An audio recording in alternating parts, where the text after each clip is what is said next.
59 வயசுல எனக்கு கிடைத்த ஒரே வாய்ப்பு வந்து எல்ஜிஎஸ்ல வரும்போது ஒரு சாதாரண கூழாங்கல்ல இருந்தா இல்லை ஒரு நல்ல வயதுகளை மாற்றி கொடுத்த பெருமை என்னுடைய தம்பி சதீஷை சேரும்.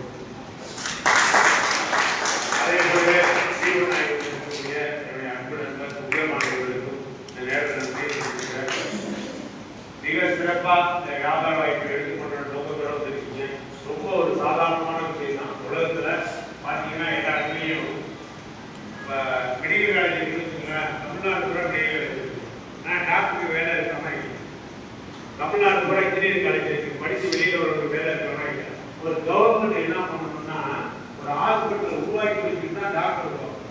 ஹாஸ்பிட்டல் கட்டி வச்சுட்டா தான் மறுபடியும் வேலை கொடுக்க முடியும். அது மாதிரி என்ன பண்ண முடியும்? ஒரு கட்டடக்கலை பொதுப்பணி துறையில் நிறைய கட்டடத்துக்கு வேலையை காசு எடுத்து வச்சு தான் என்ன பண்ணணும், அடுத்த பொறியியல் துறையை தொடங்கணும். படிப்பு முடிச்சுட்டு மெக்கானிக் இன்ஜினியரிங் முடிச்சிருக்காங்க. மெக்கானிக் இன்ஜினியரிங் முடிச்சவங்க சம்பளம் நீங்கள் எவ்வளோ நினைக்கிறீங்க? ஒரு 25,000 ரூபா. டிப்ளமோ முடிச்சவங்களுக்கு 30,000 ரூபா. இந்த உலகம் எங்கேயாவது கேள்விப்பட்டீங்களா? சும்மா பேசுங்க சார் தாராளமா. மெக்கானிக் இன்ஜினியரிங் படித்தவனுக்கு எவ்வளோ சம்பளம்? டிப்ளமோ முடித்தவனுக்கு. ஏன்னா இவன் எந்த வேலையை சொன்னாலும் செய்வான் டிப்ளமோ முடித்தவன். ஆனால் இன்ஜினியரிங் முடித்தவன் என்ன பண்ணுவான்? கலெக்டர் மாதிரி கையெழுத்து போடுறதே இருப்பான். அதனால என்ன பண்ணுது, உலகம் தலைகீழ இருக்கு. நம்ம பிள்ளைய எம்ஏ படிக்க வச்சா நல்லா சம்பாரிச்சு போடுவான். நம்ம தாய் தப்பனை காப்பாற்றோன்னு நிறைய விஷயங்களை நம்ம என்ன பண்ணுறோம், பிள்ளையோட கல்வி செலவுக்காக நிறையா அர்ப்பணிக்கிறோம். 4 வருஷம் 5 வருஷம் படிக்க வைக்கிறோம். டாக்டருக்கு படிக்க வைக்கிறோம், வக்கீலுக்கு படிக்க வைக்கிறோம். வக்கீலுக்கு படிச்சுட்டு பார்த்தீங்கன்னா சிறந்த வக்கீல் ஆகணும். எத்தனை வருஷம் சார் ஆகணும்? சும்மா பேசுங்க, நல்லா பேசுறீங்க நீங்கள். 10 வருஷம் ஆகும். சரியா? நல்ல ஒரு டாக்டராக உருவாகணும் ஊரில். இப்போ பெரிய டாக்டர் இருக்காரு, பைபாஸில் மிக சிறப்பானவர் அப்படின்னு நம்ம சொல்கிறோம் தமிழ்நாட்டில். அதை அடையிறது ஒரு எத்தனை வருஷம் ஆகிருப்பார்? 50 வயசு தாண்டினது தான் ஒரு நல்ல டாக்டர்னு பேரே வாங்குவார். எல்லா தொழிலையும் என்ன பண்ண முடியாது, எடுத்த உடனே ஜெயிச்சிட முடியாது, ரொம்ப கஷ்டம். ஆனால் அதுக்காக போடுற உழைப்பு, நம்ம அதுக்காக போடுற செலவு, அந்த பிள்ளையை நம்ம உருவாக்கின்றதுக்காக கடனை உடனே வாங்கி அங்கே இங்கே. நான் ஒரு டீச்சரை சமீபத்தில் சந்தித்தேன். அந்த டீச்சரோட சம்பளம் கிட்டத்தட்ட பார்த்தீங்கன்னா எலிமெண்ட்ஸ் கூட எச்எம் 85,000 ரூபா என்கிட்ட இப்போ ஜாயின் பண்ணியிருக்காங்க. ஒரே கண்ணீர், பிள்ளைய டாக்டருக்கு படிக்க வச்சுட்டேன், என்னால் வேறு வழி இல்லை, வீட்டை அடவு வச்சுட்டேன், என்னால் அந்த பிள்ளைக்கு வந்து ஃபீஸ் கட்டுறது சிரமமாக இருக்குன்னு சொல்லிட்டு நீங்கள் ஒரு 2 லட்ச ரூபா எனக்கு கீழே பண்ணியிருக்காங்க. அவங்க திருக்கடையூரில் சேர்ந்தவங்க. பார்த்தீங்கன்னா பொருளாதார சூழ்நிலை அப்படி இருக்குது. பல்வியில் மற்ற இடங்களில் நம்ம சாதாரணமாக எடுத்துக்கிறோம் இல்லையா? நம்ம குழந்தைய ஒரு தீபாவளி பொங்கலுக்கு வெளியில் அழைச்சிட்டு போகிறோம். அழைச்சிட்டு போகும்போது என்ன பண்ணுறோம், கையில் நம்ம பாக்கெட்டில் ஒரு 2,000 ரூபா இருக்கும். கொண்டாடிக்கு புடவை எடுக்கணும், 2 பிள்ளைக்கு துணி எடுக்கணும். நமக்கு பரவாயில்ல, 4 மொழி வேட்டியும் ஒரு 150 ரூபா சட்டையும் ராமராஜ் காட்டில் தான் வாங்கிட்டு வந்துடுவோம். ஆனால் மனைவி புடவை எடுக்கும்போது என்ன பண்ண வேண்டியா இருக்குது, யோசிக்க வேண்டியா இருக்குது. மாமியார் எடுக்கும்போது என்ன பண்ணணும், மனைவி 500 ரூபாய்க்கு ஒரு காட்டன் புடவை, தனக்கு ஒரு 5,000 பட்டு புடவை எடுக்கணும் நினைப்போட வரும். ஆனால் இருக்கிற பொருளாதாரத்தில் ஒன்றும் பண்ண முடியாது. நம்ம பிள்ளை என்ன பண்ணணும், போயிட்டு நல்ல ஒரு அருமையான கவுன் எடுக்கும், 1,800 ரூபா இருக்கும். நம்ம மனசு என்ன பதங்க இருக்கிறதே 2,000 ரூபா, குடும்பத்தையே முடிச்சிருவோம்ட்டா பிள்ளையே 1,800 ரூபாய்க்கு எடுத்திருக்கு. என்ன பண்ணுறது, என்ன இருக்கும்? அப்போ என்ன பண்ணுவான், இந்த கவுன் நல்லா இருக்காது பாப்பா, அவன் கலருக்கு இந்த துணி நல்லா இருக்காது, சிலுத்து போயிடும், போட்டின்னா தஞ்சு போயிடும் இருக்கும். ஒரு பொய்யை சொல்லி 400 ரூபாய்க்கு ஒரு துணி எடுத்து கொடுப்போம், நல்லா இருக்குது. உண்மைதானுங்களா? உண்மைதானே? இன்னைக்கு நான் போட்டிருக்க ஷூ ஒரு 750 ரூபா. இன்னைக்கு ஒரு மிகப்பெரிய பணக்காரர் தமிழ்நாடு சிஎம்மோட நான் கூடவே இருந்திருக்கேன். அவர் போடுற ஷூ 12,000 ரூபா இருக்கு. 12,000 ரூபா 2 பேரும் நடந்தால் அதே ஷூ தான். பணம் இருந்தால் என்ன பண்ண வேண்டியா இருக்குது, 12 வரைக்கும் ஷூ தேட வேண்டியா இருக்குது. இல்லைன்னா என்ன பண்ண வேண்டியா இருக்குது, நம்மள மாதிரி 750 ரூபாய் கிடைச்சா போதும்.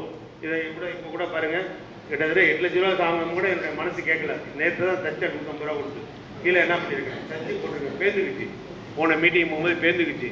ஏன்னா நம்மளாம் கஷ்டப்பட்டு வளர்ந்துட்டோம். காசு கிடைச்சின்றதுக்காக கண்ணாமலம் செலவு பண்ணக்கூடாது. அவர் போகிற 12,000 ஷூ நம்ம வாங்கி போட முடியும். இன்னைக்கு என்ன பண்ணியிருக்கு, எனக்கு ஆட்சின்னு மிகப்பெரிய உயரத்தை கொடுத்துருக்கு. 60 வயசில் ரிட்டையர்ட் ஆகி போனால் பென்ஷன் வாங்கிட்டு வீட்டில் உட்காந்தா என்ன பண்ணணும், கொண்டாடிட்ட காப்பி கேட்கும்போது யோசிச்சு கேட்கணும். வேலைக்கு போகும்போது அதிகாரமாக கேட்கலாம், காப்பி எடுத்துட்டியான்னு கேட்கலாம். ரிட்டையர்ட் ஆகிட்டா என்ன பண்ணணும், மெதுவாக நான் காப்பி கிடைக்குமான்னா கொஞ்சம் நேரம் பொறுத்துருங்க, பிள்ளைங்கள்லாம் ஸ்கூலுக்கு போகுது, பையன் வேலைக்கு போகிறான், மருமக வேலைக்கு போகுது அப்படின்னு சொல்லிட்டு என்ன பண்ணுவாங்க, நம்ம வீட்டில் இருக்க மனைவியை நம்மளை என்ன பண்ணுவாங்க, கொஞ்சம் உதாசீனப்படுத்துவாங்க. வேலையை விட்டு வந்துட்டா, ரிட்டையர்ட் ஆகிட்டா, பென்ஷன் ஆகிட்டா. ஆனால் இன்றைக்கி பார்த்தீங்கன்னா என் வீட்டில் ராஜ மரியாதை, மாமா எங்கே போகிறாங்க, ஊருக்கு போகிறாங்களா, வழி அனுப்புறதுக்கு மருமகள்லேருந்து ஏன்னா ஒன்றும் இல்லை, ஒரு 8 லட்ச ரூபா கைத்தடுங்க. 8 லட்ச ரூபா படிக்காதவங்க கொடுக்குறான். படிக்காத பாமனை எனக்கு ஒன்றுமே ரிட்டையர்ட் ஆகி வீட்டில் உட்கார வேண்டிய வயசில் அதிகமாக போனால் மிஞ்சி போனால் என்ன பண்ணும், பிள்ளைகிட்ட மாத்திரைக்கு ஒரு 1500 பொண்ணு வந்தால் வந்துட்டு போனால் ஒரு 500 அப்பா உடம்பு சரியில்லாமல் இருக்காரு கொடுத்துட்டு போகிறது இருக்கிற காலத்தில் அள்ளி கொடுக்குறேன். என் பொண்ணுக்கு முந்தா நாள் பிறந்த திருமண நாள் போன உடனே 2000 பணம் வச்சு கொடுத்தேன். கோயில் கலைச்சி போயிருந்தேன், ட்ரெஸ் எடுத்து கொடுத்தேன். எல்லாமே எங்கேருந்து வருது? ஆட்சியில் இருக்கிறனால தைரியமாக பண்ணுறோம். இல்லைன்னா 100 நோட்டு தான் எடுத்து கொடுக்கணும். அப்போ ஒரு மிகப்பெரிய வியாபார வாய்ப்பு இங்கே இந்த இடத்துல எல்ஜிஎன்எஸை கையில் தொட்டுட்டா மிகப்பெரிய கோடீஸ்வரன் ஆக முடியும். சார் இது மாதிரி நிறைய பேர் சொல்லிட்டு போயிட்டாங்க சார். இது மாதிரி மீட்டிங் நிறையா பார்த்துட்டோம். எல்லாரையும் என்ன பண்ணுறான், வாங்குறான், 3 மாதத்தில் ஓடி போயிடறான், 6 மாதம் கிடைக்கிறான். இதுதானே நம்ம மனநிலை.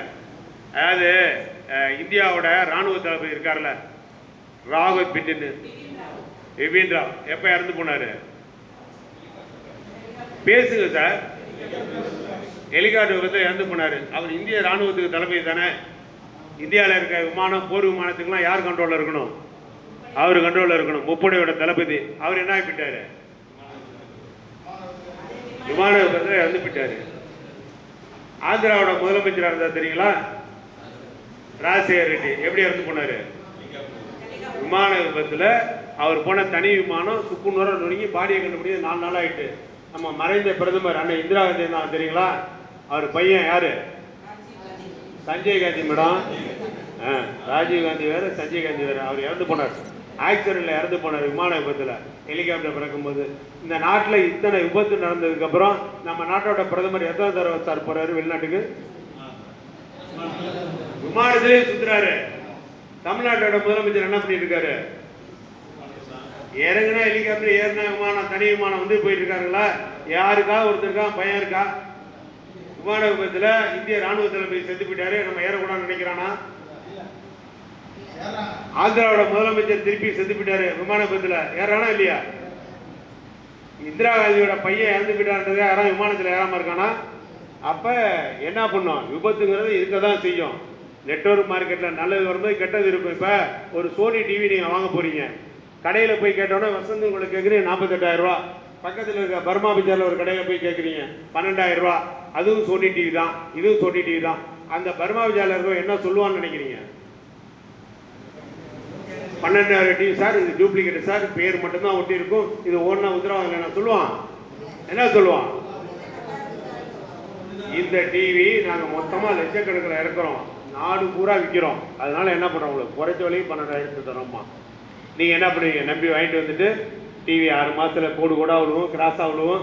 அப்பயே பக்கத்தில் இருக்க மனைவி சொல்லுவாங்க, உடனே அப்பயே சொன்ன கேட்டியா 48,000 வாங்குன்னு, 12,000 போய் வாங்கி பாரு, கோடு கூட தெரியுது, ஒரு சீரியல் பார்க்க முடியல.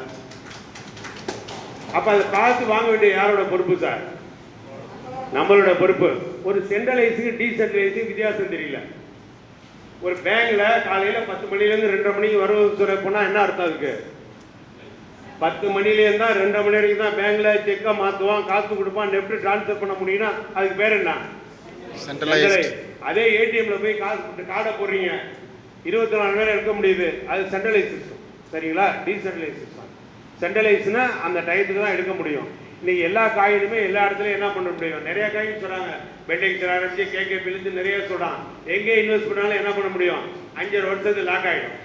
5 வருஷம் லாக் ஆனதுன்னா நீங்கள் இடையில போய் எனக்கு சார் என் மனைவிக்கு உடம்பு சரியில்லை, எனக்கு ஹார்ட் அட்டாக் வந்துருச்சு, என் பையனுக்கு சிறுநீரகத்தில் கோளாறு, பைபாஸ் ஆப்ரேஷன் பண்ணணும்னு சொல்கிறாங்க என் மனைவிக்குன்னு கேட்டால் 1 பைசா ஒருத்தனா அவனா தருவானா? தரமாட்டான். ஆட்சியில் மட்டும்தான் போட்ட பணத்தை 14 மணி நேரம் கழிச்சு நீங்கள் எப்போ வேணாலும் எடுத்துக்க முடியும். எந்த அவசரத்துக்கு வேணாலும் எடுத்துக்கலாம். அதுக்காக உடனே சொன்ன உடனே போட்டுட்டு மறுநாளே எடுத்துட்டு இப்போ 108 ஆம்புலன்ஸ் ஓடிட்டு இருக்கு ரோட்ல, வண்டி நின்றுட்டே இருக்கா? 108 ஆம்புலன்ஸ் சும்மா இருக்குன்னு ஆனால் ரோட்ல போகிற ஏறி தன்னால படுத்துக்கோமா? வெயில் ஜாஸ்தியா இருக்கு சார், கொஞ்சம் வெப்பமா இருக்கு, உள்ள ஏசியா இருக்கு, 108 ஏறி படுத்துக்கோமா? எப்போ படுப்போம்? ரொம்ப சீரியஸாக இருந்து அடிபட்டு கை கால் போய் இல்லை ஹார்ட் அட்டாக் வந்து இல்லை புருஷன் பொட்டாட்டி அடிச்சு பொட்டாட்டி புருஷன் அடிச்சு காலிக்குது, இவங்க தான் அவசரத்துக்கு என்ன பண்ணலாம்? 108 ஏற்றி விடலாம். அதை விட்டுட்டு ரோட்டில் போகிறவங்க கொஞ்சம் குழு குழுன்னு இருக்கு, ஏசி ஏறி படுத்துக்க நான் படுத்துக்க முடியும்? அவசரத்துக்கு எடுத்துக்க சொல்கிறோம். 108 ஆம்புலன்ஸில் ஏறுற மாதிரி உங்களுக்கு தேவைன்னா இன்சூரன்ஸை 14 மணி நேரம் கழிச்சு எப்போ வேணாலும் எடுத்துக்கணும்னு சொல்கிற பணத்தை நம்மளால் உடனே போட்ட உடனே மறுநாளே எடுத்துக்கலாம். ஒன்று எடுத்துக்க வேணாலும் யாருமே சொல்லியே, 4% வட்டி வந்திருக்கும், எடுத்துக்க வேணான்னு சொல்லியே. இப்போ ஒரு ட்ரெயின் புறப்படுது இங்கேருந்து, கிட்டத்தட்ட பார்த்தீங்கன்னா கோயம்புத்தூர்லேருந்து ட்ரெயின் புறப்பட்டு போகுது டெல்லிக்கு. புறப்பட்டு போகிற ட்ரெயினில் இப்போ நான் தஞ்சாவூர்லேருந்து ஏறுறேன் என் ட்ரெயினில், நான் ஏறி திருச்சியில் இறங்கிட்டேன்னு வச்சுங்க, என்னுடைய விருப்பம். திருச்சியை தாண்டி வரேன், கோயம்புத்தூரை தாண்டி போகுது.